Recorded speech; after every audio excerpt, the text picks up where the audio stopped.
ஆன்ம நேய அன்பர்கள் அனைவருக்கும் ஆத்ம வணக்கம். வேலூர் சித்த வித்தை தவ மையத்தின் சார்பில் நம்முடைய ஞானபிதா ஜெகத்சோதி சுவாமி சிவானந்த பரமஹம்சர் அவர்கள் உலக மக்கள் நலன் கருதி உருவாக்கிய சித்த வேத தத்துவத்தை உங்களின் செவிகளுக்கும் சிந்தனைக்கும் பயன் தரும் வகையில் தினம் தினம் வழங்கப்படுகிறது. அதன் தொடர்ச்சியாய் இன்று 23ஆம் நாள் தொடக்கம். சித்த வேதம் அத்தியாயம் 6. சிஷ்யன்: சுவாமி, முன் அத்தியாயத்தில் விவரித்த பிரகாரமே சிருஷ்டி என்பது எனக்கு பூரண நம்பிக்கையாயிற்று. ஆயினும் இயற்கையின் வித்தியாசமாய் நானாவிதமாக காணப்படுகிறது. அது கிரக வித்தியாசம் என்றும் அதை பின் விவரிக்கிறேன் என்றும் 3ஆம் அத்தியாயத்தில் அருளியிருக்கிறீர்கள். அதை தெளிவாக எடுத்துரைக்க வேண்டுமாய் பிரார்த்திக்கிறேன். பலவிதமான சிருஷ்டிகள் என்னென்னவாகும்? அவைகள் மனிதர், மிருகங்கள், பட்சிகள், ஊரும் ஜந்துக்கள், நீர் வாழும் ஜந்துக்கள், எறும்பு, புழு, பூச்சிகள் முதலியவைகளாகும். மனிதர் என்று சொல்லப்படுவது யாரை? நம் எல்லோரையும்.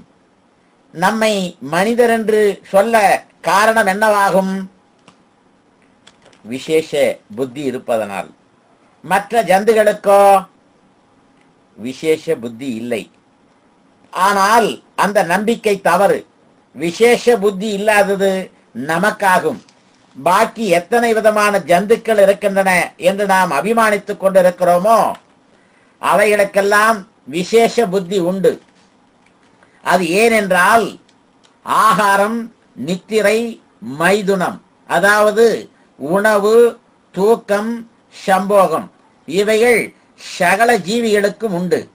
அறிவு இல்லாதவைகளும் விசேஷ புத்தி இல்லாதவைகளும் ஊர்வன, மிருகம், பட்சி, புழு, பூச்சி முதலானவைகள் என்றும், அறிவும் விசேஷ புத்தியும் மனிதர்களுக்குத்தான் என்றும், அவை நாம் தாம் என்றும் நாமே அபிமானித்து வருகின்றோம்.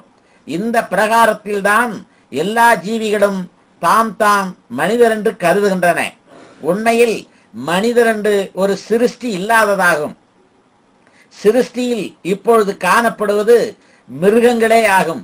அதாவது இருக்கால் மிருகம், 4 கால் மிருகம் முதலியவை ஆகும்.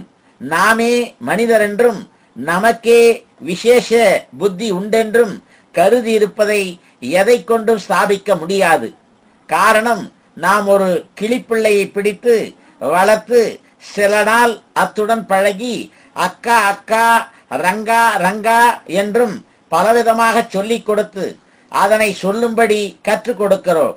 அதுகளையெல்லாம் அந்த கிளியும் ஊக்கத்துடன் கிரகித்து நாம் சொல்லுகிறது போலவே அதுவும் சொல்லுகிறது.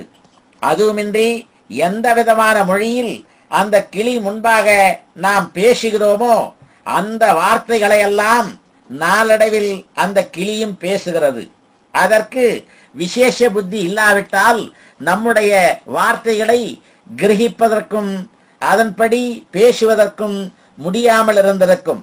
ஆனால் நாம் எவ்வளவு காலம் அதனோடு பழகச் செய்தாலும் விசேஷ புத்தி உள்ளவரிடந்து அபிமானித்து வருகிற நமக்கு அக்கிளியினுடைய தாய் பாஷையாகிய சப்தங்களை கிரகிப்பதற்கு முடிகிறதில்லை.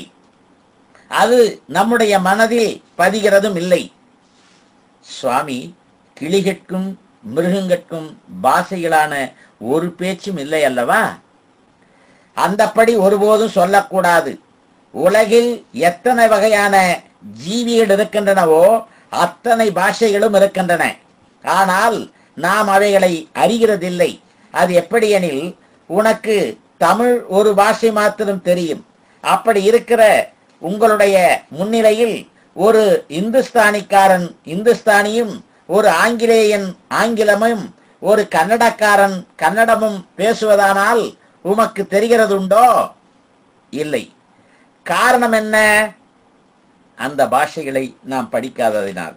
இந்த பிரகாரத்திலேதான் பட்சி மிருகாதிகள் என்று நாம் எண்ணி வருகின்றவைகளுக்கும் பாஷைகள் உண்டு.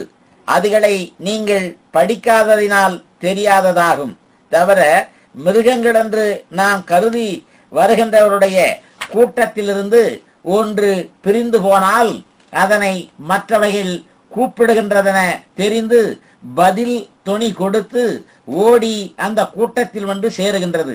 இப்பிரகாரம் தானே நாம் பட்சிகள் என்று கருதி வருவதிலும் ஊர்வனவென்று கருதி வருவதிலும் காணப்படுவதில்லையா? காணப்படுகிறது உண்டு. அப்பொழுது அவைகளுக்கும் பாஷைகள் உண்டு. அவைகள் தங்கள் தங்கள் பாஷைகளை பேச செய்கின்றதும் ஒன்றுக்கொன்று தெரிவித்தலும் அனுசரித்தலும் செய்வதுண்டு. அது நமக்கு அறியாமல் இருப்பதற்கு காரணம் நாம் அது படிக்காததினால் ஆகும். அது எப்படி என்றால், மனிதராகும் என்று அபிமானித்து வருகிறதாகிய நமக்கு முன் சொன்ன பிரகாரம் ஓரோர் பாஷை வித்தியாசமாய் பேசியது தெரியாமல் இருந்தது. அது நாம் படிக்காதது கொண்டென்றும் சொல்லியதல்லவா? இந்த பிரகாரம் தான் பட்சி மிருகாதிகள் என்று நீங்கள் சொல்லி வருபவைகளுடைய பாஷைகளும் படிக்காததினால் நமக்கு தெரியாதிருக்கின்றதாகும். ஆனால் அவைகளோடு நாம் எந்த பாஷையில் பேசினாலும் அவைகள் அறிந்து அனுசரித்து நடக்கின்றன. அது எவ்விதமென்றால், அந்நிய பாஷை பேசும் தேசத்திலிருந்து நாம் காளை மாடுகள் என்று சொல்லுகிற 2 ஜீவிகளை தமிழ் தேசத்துக்கு கொண்டு வந்து ஏர் உழுவதற்காக அவைகள் கழுத்தில் நுகம் வைத்து கலப்பை கட்டி வயலில் உழுகிற சமயத்தில் வலதுபுறம் இடதுபுறம் நேராக நடவென்றும் இன்னும் பலவிதம் செய்யென்றும் சொல்வதை அவைகள் கேட்டு அனுசரித்து அம்மாதிரி நடக்கிறதல்லவா? அதல்லாமல் காட்டு மிருகங்கள் என்று நாம் சொல்லுகின்றதான சிங்கம், யானை, கரடி, புலி, சிறுத்தை இவைகளை பிடித்து அநேக விதமான தேகாபியாசங்களை கற்றுக் கொடுத்து சர்க்கஸ்களில் கொண்டு வந்து பலவிதத்திலும் அவைகளை ஆட்டி வைக்கவும் ஆடவும் செய்கிறோம். இவைகள் நமக்கு அனுபவ திருஷ்டாந்தம் அல்லவா? இந்த படி படித்து செய்ய வேண்டுமென்றால் அவைகளுக்கு விசேஷ புத்தி உண்டென்றோ இல்லை என்றோ நாம் நம்ப வேண்டியது. அவைகளுக்கு நிச்சயமாய் விசேஷ புத்தி உண்டு. விசேஷ புத்தி இல்லாவிடில் மேல் சொன்ன பிரகாரம் அனுசரிப்பதற்கோ படிப்பதற்கோ செய்வதற்கோ முடிகிறதில்லை.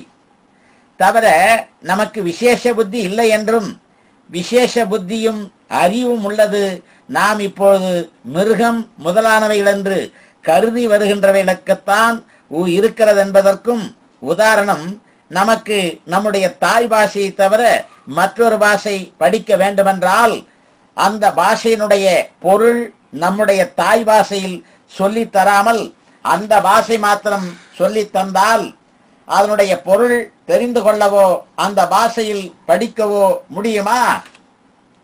முடியாது. ஆனால் மேற்சொல்லிய பட்சிகள், 4 காளிகள் முதலிய ஜீவிகளை பிடித்து நாம் படிப்பிக்கும் போதும் வேலைகளை செய்விக்கும் போதும் யாருடைய பாஷையில் நாம் சொல்லிக் கொடுக்கின்றோம்? நம்முடைய பாஷையிலோ அவைகளுடைய பாஷையிலோ? நம்முடைய தாய் பாஷையில் தான். ஆனால் நம்முடைய தாய் பாஷையில் சொல்லிக் கொடுத்ததை அவையில் கேட்டு படித்தும் அனுசரிக்கும் பொழுது விசேஷ புத்தி யாருக்கு இருக்கிறது? பட்சிகள், 4 காளிகள் முதலிய ஜீவிகளுக்குத்தான் என்று ஏற்படுகிறது. ஆனால் விசேஷ புத்தியும் அறிவும் நமக்காகும். நாமாகும் மனிதர் என்றும் அபிமானித்து வருகிற நமக்கு வேறொரு பாஷை படிக்க வேண்டுமென்றால் அவனவனுடைய தாய் பாஷையில் சொல்லிக் கொடுத்தால் மாத்திரமே படிக்க முடிகிறது. பட்சி, 4 காளி முதலிய ஜீவிகளோடு நம்முடைய தாய் பாஷையில் சொன்னால் அது அவைகளை அறிந்து அந்த பிரகாரம் அனுசரித்து செய்து வருகின்றன. ஆனால் நாம் அவைகளுடைய தாய் பாஷையில் சொல்லிக் கொடுக்கவில்லை. அதுவுமல்லாமல் எவ்வளவு காலம் அவைகளுடன் பழகினாலும் வேலைகளை செய்வித்தாலும் அவைகளுடன் சேர்ந்து வேலைகளை செய்தாலும் பேசினாலும் எப்பொழுதும் சேர்ந்திருந்தும் அவைகளுடைய தாய் பாஷையில் அவைகள் பேசுவது நமக்கு தெரிகிறதில்லை. ஆகையினால் விசேஷ புத்தியும் அறிவும் மேல் சொன்னவைகளுக்கே உள்ளது. நன்று. நாளைக்கு தொடர்வோமா? ஆத்ம வணக்கம்.